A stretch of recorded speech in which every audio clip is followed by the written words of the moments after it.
नेपाल, आवाज दो, आवाज दो। हम श्री रामचंद्रम शरणम प्रपद्ये, श्री रामदूतम शरणम प्रपद्ये। सबसे पहले हम हमारी मातृभूमि नेपाल, उनका जय घोष करके मैं मेरी बात का प्रारंभ करूंगा।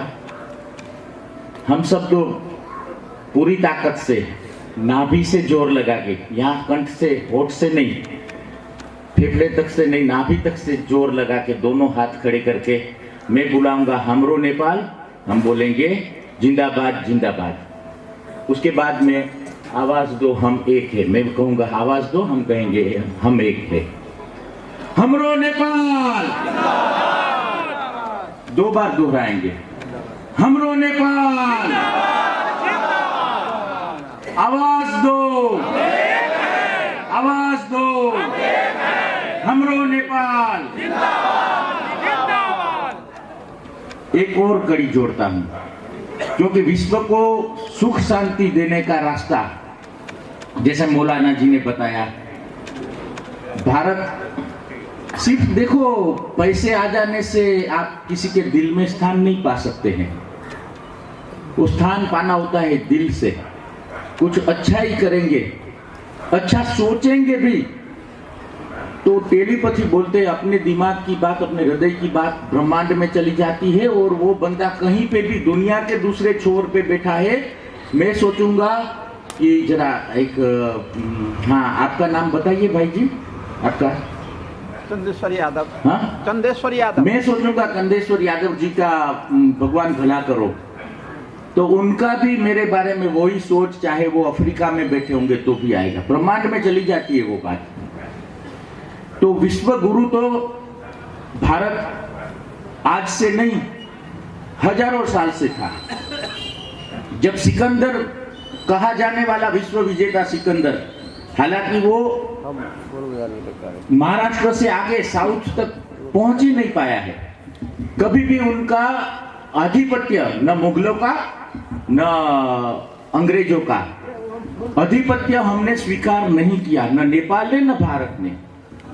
जब मैं भारतवर्ष बोलता हूं, तो भारतवर्ष बोलता हूं तो उसमें भारत, नेपाल, बर्मा, बांग्लादेश, पाकिस्तान, श्रीलंका, भूटान, म्यांमार सब आ जाता, अफगानिस्तान तक आ जाता है।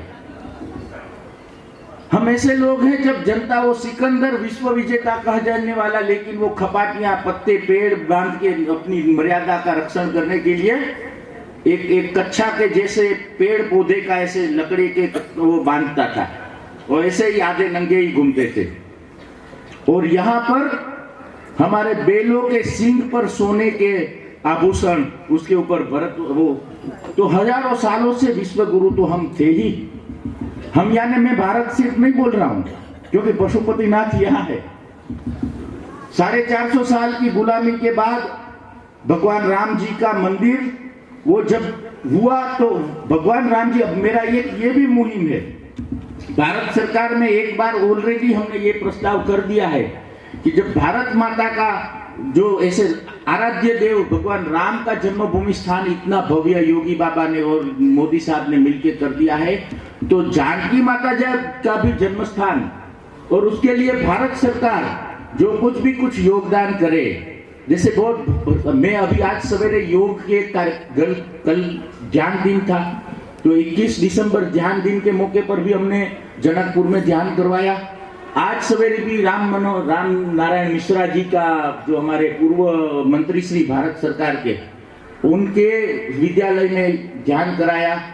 तो उस मौके पर भी मैंने बताया कि जानकी माता, राम और जानकी, उसके बगैर तो वो तो जनकपुर में यहाँ है, पशुपतिनाथ बाबा यहाँ है। मैं काठमांडू भी पिछली बार जब हम मिले थे उपेंद्र यादव जी के साथ, तो पहले तो जो पूरा दो टीम, दलित, ओबीसी पिछड़ी जाति, मोदी जी भी पिछड़ी जाति में से है, देखा है ना, चाय वाला प्रधानमंत्री बोलते ही है। तो उन्होंने गरीबाई देखी है क्या होता है। वो जब अमेरिका के गूगल जहां से पूरी दुनिया चलती है, गूगल में कुछ फॉल्ट हो जाए तो पूरी दुनिया का सब ये फ्लाइट सब के सॉफ्टवेयर सब सर्वर जाम हो जाए। तो वो सिलिकॉन वैली में जब गूगल हेड ऑफिस में काम कर रहे थे, इसको एक प्रश्न पूछा गया कि आप अपनी माताजी के बारे में बोले, मेरी माताजी वो कपास जो रुई होता है कॉटन, उसके जो खोलते थे वो दाढ़ी पे जाते थे, दिहाड़ी पे मजदूरी, खेत में मजदूरी करने जाना, उसमें वो लग जाते थे तो हाथ उंगलियों में खून निकल जाता था, बोलते वक्त तो रो गए थे। एक लौह पुरुष, जैसे कि अभी कोई वक्ता ने बोला कि हमारे नेपाल के लौह पुरुष ऐसे उपेंद्र यादव जी, तो ऐसे लौह पुरुष भी जब अपनी माँ की बात आती है, उसके संघर्ष की बात आती है तो रो जाते हैं। उस वक्त वो उसकी आंखों में आंसू आ गए थे, आवाज नहीं निकल पा रहा था, गले में डूमा भर गया था, कंठ में। तो वैसे तो एक प्यार से जो हम करना चाहते हैं पूरी दुनिया के, तो उसी तरह से हम नेपाल में भी, और जब तक आप पिछड़े अंत्योदय पंडित दीनदयाल, भारतीय जनता पार्टी जिसका अभी शासन है बहुत जगहों पर, जैसे यूपी में योगी बाबा दिए, बिहार में अभी साथ में अभी है, तो जो दीनदयाल उपाध्याय जी, तो उनका एक फिलोसॉफी है अंत्योदय, अंत में अंतिम आदमी जो है उसके तक आपका विकास नहीं पहुंचा है, तब तक आपका काम नहीं है, आप जीत नहीं पाएंगे, आप सफल राष्ट्र नहीं बन पाएंगे। और उनके साथ पहुंचाने का जो राज्य सरकार, जो केंद्र सरकार के जो योजनाएं तो बनती है, लेकिन वो योजना अमल कौन करेगा? वो अमल करेगा इंसान। एक हमारे भारत के राष्ट्रपति को पूछा गया प्रश्न, एक बड़े आईएएस ऑफिसर ने पूछा कि हम सब सुविधाएं होते हुए भी क्यों नहीं कर पा रहे हैं? बोले संवेदना का अभाव है, संवेदना जन जन के प्रति। वो जो लास्ट में जो अंतिम समाज का अंतिम बंदा जो है, जिसके पास हम आदिवासी विस्तार आज भी भारत देश में भी, गुजरात में भी, उसको पहनने के लिए पूरा लंगोटी, पूरा धोती, वो लंगोटी आधे तक घुटने तक का वो, क्योंकि उसके पास वो होता ही उतना है, पूरा ऐसे बहुत लंबा चौड़ा धोती उसके भाग्य में पहुंचा नहीं पाए। समाज की ये समाज गुनहगार है। समाज के सर्वोच्च जो लोग बैठे हैं, और एक बात मैं कहूंगा यहां पर, जो लोग हमारा यहां भी है, भारत में भी है, अनामत का उपयोग, उसका लाभ पाकर जो लोग ऊपर पहुंच गए और फिर अपने समाज को भूल जाते, अपने मौज शौक में मस्त हो जाते हैं, अपनी और तरक्की और तरक्की और तरक्की और तरक्की, इसका कोई अंत ही नहीं होता है। लेकिन अपनी तरक्की भी करो, लेकिन अपना जो हाथ, जो भाई पीछे रह गया, आप ऊपर चढ़ गए तो आप नीचे थोड़ा पीछे झुककर किसी और को हाथ भी दो, उसको ऊपर उठाओ। तो अभी मैं संबोधन के पहले मेरी हृदय की बात शुरू हो गई, तो ऐसे हमारे लौह पुरुष, हमारे जसपा नेपाल के अध्यक्ष, मेरे परम मित्र, मैं भी उनके साथ सलाह मशवरा, दिल्ली में बहुत बार आते जाते रहते हैं, और दिल्ली में कई अधिकारियों के साथ, सभी के साथ, एडमिनिस्ट्रेशन के साथ भी उनके बहुत अच्छे संबंध है, उसका मैं साक्षी हूँ, और भी अच्छे होंगे और उसके लिए भी प्रयत्नमान है।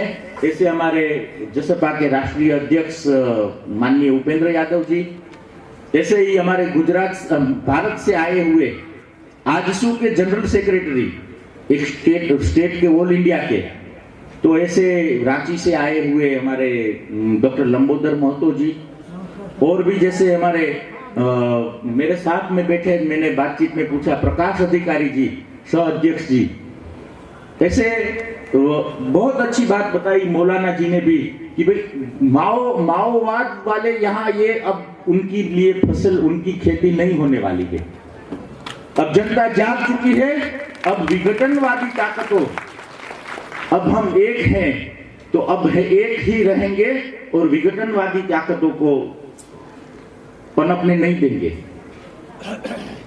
तो उसी तरह से मैं जब मंच पे आया, उसी के बाद तुरंत थे जोगिंद्र जी यादव, हमारे पूर्व मंत्री मध्य प्रांत के भी रहे, ऐसे ही हमारे बहन जी भी, निर्मला बहन जी ने भी बहुत अच्छा वक्तव्य दिया। मेरे साथ आए हुए, मुझे यहाँ लाने में जो निमित्त हुए, ऐसे इंडो नेपाल डॉक्टर फोरम के और जनकपुर के रहवासी है डॉक्टर पीके ठाकुर जी, ऐसे ही हमारे 2 टीम के लीडर हैं और मुझे जिन्होंने रिसीव किया, ऐसे हमारे रामू महार जी और सब, आप सब भाई और बहनों, एक बात, एक चुनाव का टाइम था और रबारी भरवाड़ जो चरवाहे लोग होते हैं ना, जो पशुपालन का, और गाय भैंस भी नहीं, घेटा बकरा, यानी वो भेड़ बकरी जिसको करते हैं, वैसे ऐसे समूह के सम्मेलन में, बड़े सम्मेलन में मोदी जी गए तो, और महिला सम्मेलन था, हजारों महिला, कम से कम 25,000 से ज्यादा महिलाएं, कोई 1-2-3 जिले का ही सम्मेलन और चुनाव का टाइम, और वो भेड़ बकरियों वाली बहनें, तो बहनों को मोदी जी ने कहा मुझे एक वचन दो, दोगे? पहले हाँ बुलवाई कि हाँ देंगे, नहीं अभी कम आवाज है, अभी और बताओ, सब बहनें हाथ खड़ा करके बोले हाँ में हम वचन देते हैं। तो लोगों को लगा वो सर्वदलीय ज्ञाति का सम्मेलन था, कोई पार्टी का, बीजेपी का नहीं था। तो कुछ लोग नेता, मंचस्थ कांग्रेसी और विरोध पक्ष वाले भी बैठे थे, तो उनको लगा ये तो गलत हो गया, मोदी ने पॉलिटिक्स शुरू कर दिया, ये अभी वोट मांग लेंगे, वो शपथ दिला देंगे कि हम बीजेपी को वोट देंगे, ये वचन, ये तो उन्होंने, मोदी जी ने मांगा आप मुझे वचन दो कि हम अपनी बेटियों को बढ़ाएंगे। जो एक चरवाहा लोग जो इधर उधर भटकते रहते, उसका कोई रेशन कार्ड भी नहीं होता है, ठिकाना भी नहीं होता है परमानेंट, उसको ये जानकारी भी नहीं होती है कि अपना वोटर आईडी में नाम डलवाना चाहिए, ये करना चाहिए। ऐसे लोगों के, ऐसी महिलाओं के सम्मेलन में ये वचन, तो अब जैसे हमारे गुजरात में जैसे हम 2 टीम कहते हैं, तो संत रविदास जी, आदि भगवान हमारे बिरसा मुंडा जी, डॉक्टर आम्बेडकर जी, तो सभी ने वही बात, अपने स्वाश्रयी होने पर, अपने एजुकेशन पर, अपने विकास के ऊपर ध्यान दिया, अपना विकास और फिर अपना समाज का, अपने पड़ोसी, अगल बगल का, अपने से छोटे का। ये सब आज हम संकल्प लेके जाएंगे। सभी लीडर लोग है ही, हमारे साथ है। हमारा उंगली पकड़, न सिर्फ मार्गदर्शन देने के लिए, मार्गदर्शन अधूरा रहता है, सिर्फ मार्गदर्शन नहीं चलता है, उसके पीछे होंठ भी चाहिए, उसके पीछे सहकार भी चाहिए मार्गदर्शन के बाद। तो ये सभी लीडर लोग, हम हमारी पूरी जनता के साथ है और मार्गदर्शन करेंगे। और जो जैसे पूरा विश्व अभी हमारी इस भूभाग की तरफ देख रहा है, और उसका, जैसे वाजपेयी जी बहुत अच्छे वक्ता थे, पूर्व प्रधानमंत्री अटल बिहारी वाजपेयी जी ने एक ऐसा अच्छा सा भारत का वर्णन किया था। वो वर्तमान भारत का वर्णन किया था, वर्तमान भारत का, वर्तमान मैप का। इसलिए यहां पर आया कि हिमालय जिसका मुकुट है, कश्मीर जिसका, हिमालय जिसका सर है, कश्मीर जिसका मुकुट है, और सागर जिसके चरण पखारता है, ऐसे कन्याकुमारी तक।